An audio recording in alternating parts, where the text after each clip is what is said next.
রাউজানে আন্তর্জাতিক দুর্নীতি প্রতিরোধ দিবস উপলক্ষে রাউজান উপজেলা পরিষদের মিলনায়তনে রাউজান উপজেলা প্রশাসন এবং উপজেলা দুর্নীতি প্রতিরোধ কমিটির যৌথ উদ্যোগে আলোচনা সভা এবং মানববন্ধন অনুষ্ঠিত হয়েছে। সোমবার সকালে উপজেলা পরিষদ প্রাঙ্গণে মানববন্ধন কর্মসূচি পালন করা হয়।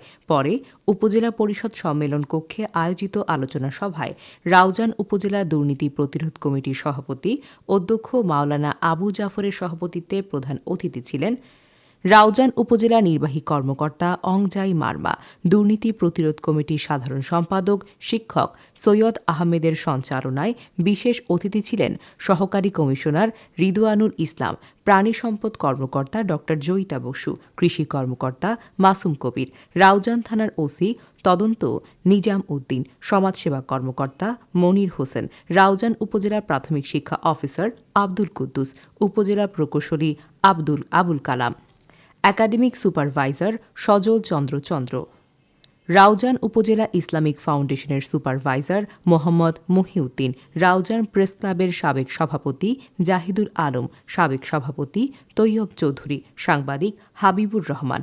সভায় আরও বক্তব্য রাখেন অধ্যক্ষ আব্দুল মান্নান চৌধুরী, শিক্ষিকা নাসরিন সুলতানা। উপজেলা প্রশাসনের সকল কর্মকর্তা, শিক্ষক শিক্ষিকা এবং এলাকার গণ্যমান্য ব্যক্তিবর্গ উপস্থিত ছিলেন। এরপর দুপুর 12টায় আন্তর্জাতিক নারী নির্যাতন প্রতিরোধ এবং বেগম রোকেয়া দিবস পালিত হয়েছে।